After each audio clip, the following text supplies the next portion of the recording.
Having received a very disturbing text message from her sister, Mia had to cancel her final appointment of the evening and rush off. But she wasn't going home. Not yet, anyway. Akemi had been threatened in person by a sumpter, who had once again illegally entered Mia's home.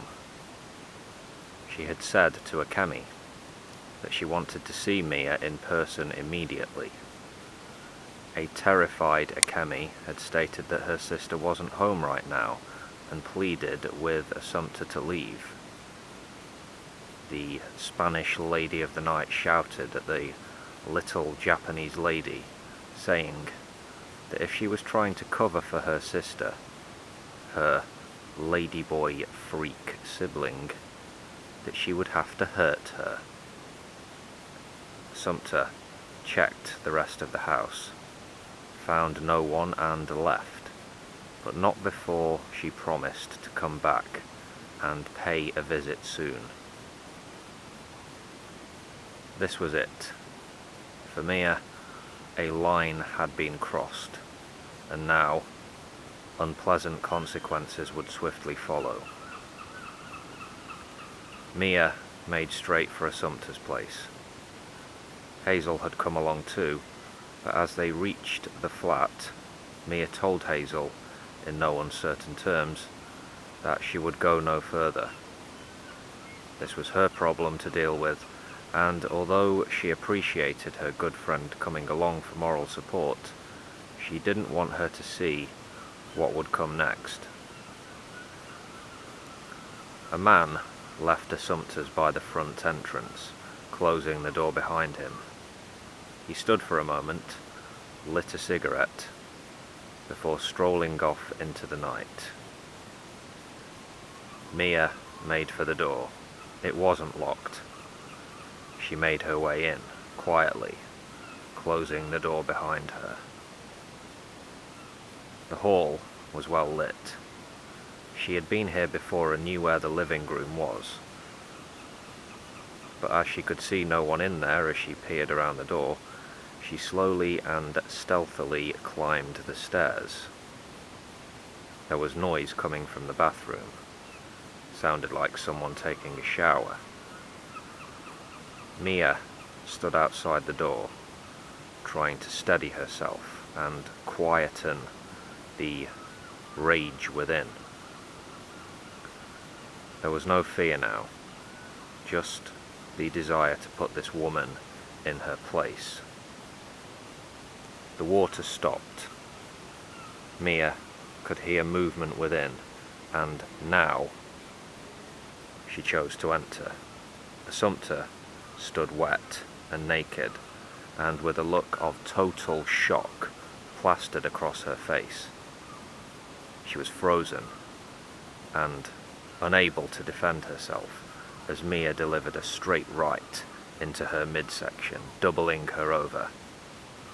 Mia grabbed her hair and dealt out a flurry of knees into Assumpta's face, neck, and head. Mia released her from the grip, and Assumpta sat on her legs for a moment, looking up at Mia with a vacant expression, before rolling onto her back, almost losing consciousness. Mia leaned down, grabbed her by the hair once again, and whispered into her ear that if she ever so much as looked at her sister again, she would be a dead woman. Mia demanded a response and raised her hand to slap Assumpta, but stopped as she pleaded for mercy. With this, Mia left as she'd come, collecting Hazel on her way.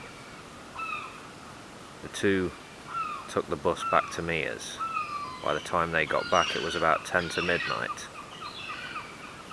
Akemi was still up, waiting for her sister in the lounge.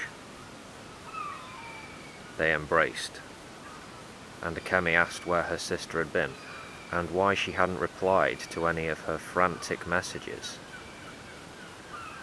Mia managed to calm her down, reassuring her that everything was okay now. The problem had been dealt with. Hazel backed her friend up with talk of scores having been settled tonight. Akemi didn't seem convinced by their words at first, but it was Mia who took control.